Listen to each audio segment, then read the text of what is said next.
Breaking news from Eastern Democratic Republic of Congo. Mass graves have been discovered in areas recently vacated by M23 rebels near Uvira. This is not just another conflict story from Africa.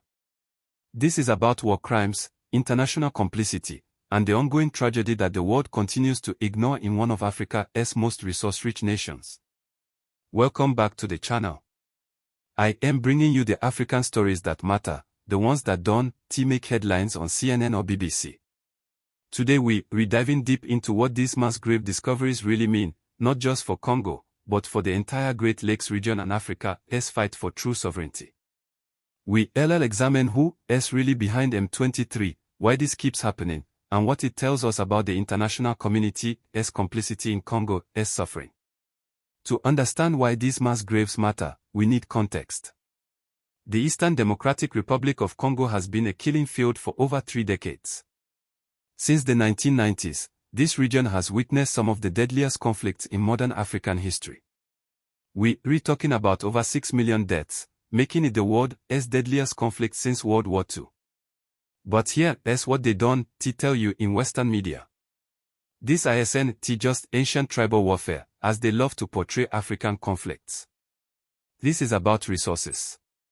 Congo sits on an estimated $24 trillion worth of untapped mineral wealth. Cobalt for your smartphones, cotton for your laptops, diamonds, gold, copper, the list goes on. M23, or the March 23rd movement, emerged in 2012 claiming to represent Congolese Tutsis. But let us be clear about what M23 really is. It is a proxy force. Like this video, help more Africans see this story.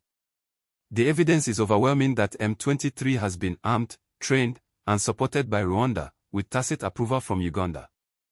This isn't conspiracy theory. It is documented by UN experts, human rights organizations, and even admitted by former M23 commanders. The pattern is always the same. M23 seizes territory rich in minerals, particularly in North Kivu province. They establish control, extract resources, and when international pressure mounts, they withdraw, but only temporarily. The mass graves discovered near Uvira tell us that this latest withdrawal follows the same bloody script we've seen before. What makes this discovery particularly significant is its timing and location. Uvira sits strategically on the shores of Lake Tanganyika, right at the border with Burundi and close to Rwanda. This isn't just about local control, it is about regional trade routes and resource extraction networks.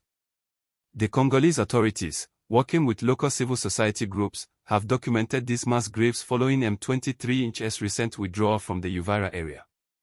While specific numbers haven't been released yet, the pattern is consistent with previous M23 withdrawals. In 2013, when M23 was first defeated, similar mass graves were discovered in areas they had controlled. But here is the critical question: withdraw to where? M23 fighters don't simply disappear. Intelligence reports consistently show they retreat across the border into Rwanda, where they regroup, rearm, and prepare for the next offensive. This cycle has repeated itself for over a decade. Subscribe for honest, Pan-African analysis you won't find on CNN or BBC. The current situation is particularly concerning because of recent regional developments. Rwanda's Paul Kagame has become increasingly bold in his support for M23, even as the East African community has deployed forces to eastern Congo. The irony is staggering. Rwanda is part of the same East African community that is supposedly trying to bring peace to the region. Meanwhile, MONUSCO, the UN peacekeeping force, is in the process of withdrawing from Congo after 2 decades of failure. Their mandate ends in December 2024, leaving a security vacuum that M23 is already positioning to exploit. 21,000 peacekeepers, billions of dollars spent, and what do we have to show for it? More. Mass graves. Let us talk about the key players in this tragedy. First, there is Felix Tshisekedi, Congo's president, who is caught between domestic pressure to take stronger action against Rwanda and international pressure to maintain regional stability. Tshisekedi has been more vocal than his predecessors about Rwanda's role, but rhetoric without action means little to the millions of Congolese who continue to suffer. Then there is Paul Kagame of Rwanda. Kagame has built his entire political legitimacy on the narrative of stopping genocide and protecting Tutsis. But his actions in Congo suggest he is more interested in resource extraction than protection. The same man who speaks eloquently about African unity at AU summits is actively destabilizing his neighbor. Uganda's Yoweri Museveni plays a more subtle but equally destructive role. Uganda has its own economic interest in eastern Congo and has historically provided logistical support to various rebel groups. The recent Ugandan military operations against ADF rebels in Congo provide perfect cover for continued interference. But let's not forget the international players. The mining companies, many of them Western, that benefit from the chaos. The governments that turn a blind eye because their smartphone manufacturers need cheap minerals. The international financial institutions that provide loans to Rwanda while knowing exactly how that government funds proxy wars. The reactions to these mass grave discoveries reveal everything about international priorities. The Congolese government has called for international investigations and accountability. Local civil society groups are demanding justice for the victims and their families. The African Union has issued the usual, deeply concerned statement that means absolutely nothing. Meanwhile, Rwanda denies any connection to M23, despite overwhelming evidence.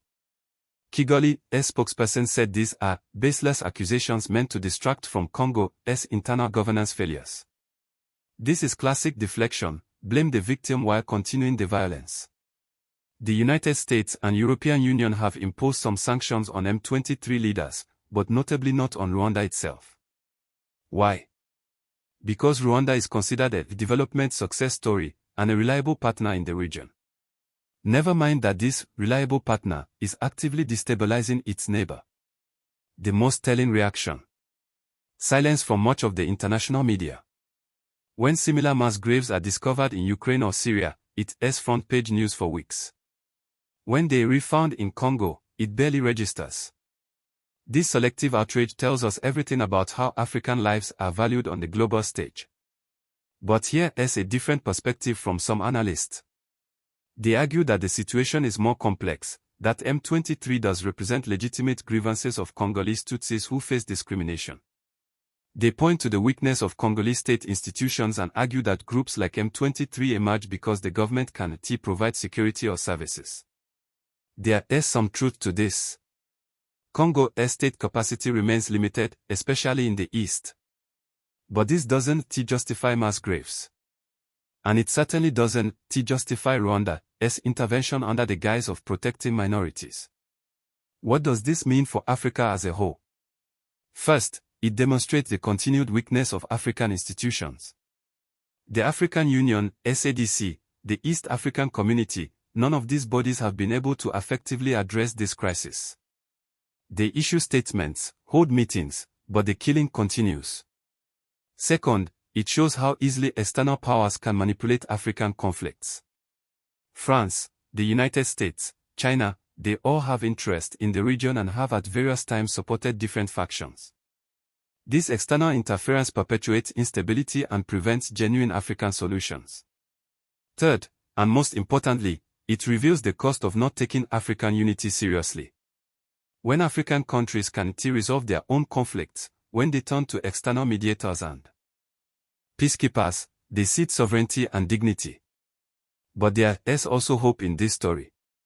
The fact that Congolese civil society groups are documenting these atrocities shows the resilience of African peoples. Local journalists, human rights activists, community leaders, they are doing the work that international organizations should be doing. Subscribe and hit the bell for more African stories that matter. So what happens next? The pattern suggests M23 will regroup and launch another offensive within months. The mass graves near Uvira will likely be investigated by Congolese authorities, but without international support, accountability remains unlikely. The real test will be whether Africa can develop genuine continental mechanisms for conflict resolution.